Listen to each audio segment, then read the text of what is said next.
surrendering one's life to God's will as expressed and revealed in His Word.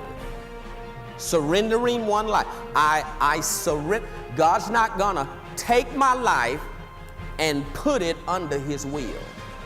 I must yield my life. I must surrender. I must give up. There's a way that seemed right to man, but the end thereof is destruction. And you don't know the destruction till you get to the end. Amen? But I must yield my life. Yield my life. I must surrender my life. I must subject my life. I must put my life under the will of God. And that's what it means to surrender. God's not going to force me. God's not going to make me. God's not going to coerce me. God's not going to deceive me. God's not going to manipulate me. God only gets glory when I yield my life, when I choose to submit my life, regardless to the right of way of the flesh, regardless to the right of way of my own thinking, regardless to the right of way of my past, regardless to the right of way of what I think, I must yield my life to the will of God. Have you ever pulled up to an intersection and on your side it said yield? Big as day. Got it? And the other person who's coming, well, I do one better than that. Let's do this.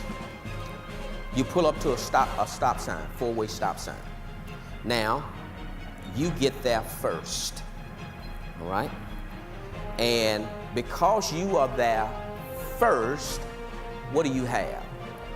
You have the right of way. Watch this. Now, someone pulls up here. Now, you here first. They pull up. Who has right of way now? I have right of way.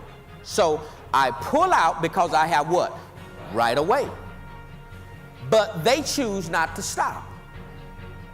So, what am I going to do? I'm going to argue my point and prove my point that I have right of way, or for the safety of myself at least, I choose to yield and let them go on even though I have the right of way.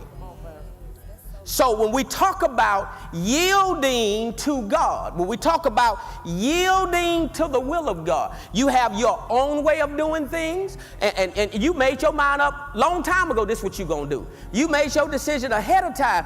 Before you made Jesus Lord of your life, you had all these things about what you was going to do, how you was going to do it, how you was going to live your life, how you was going to conduct your affairs, how you was going to handle your wife, how you was going to respond to your husband. You had all of that, but then God comes up later. He comes up later in your life, and you have right away. But when you see God coming, when you see the will of God coming, you got to make a decision. If you're going to live and have life, you got to make a decision. I'm going to yield to the will of God.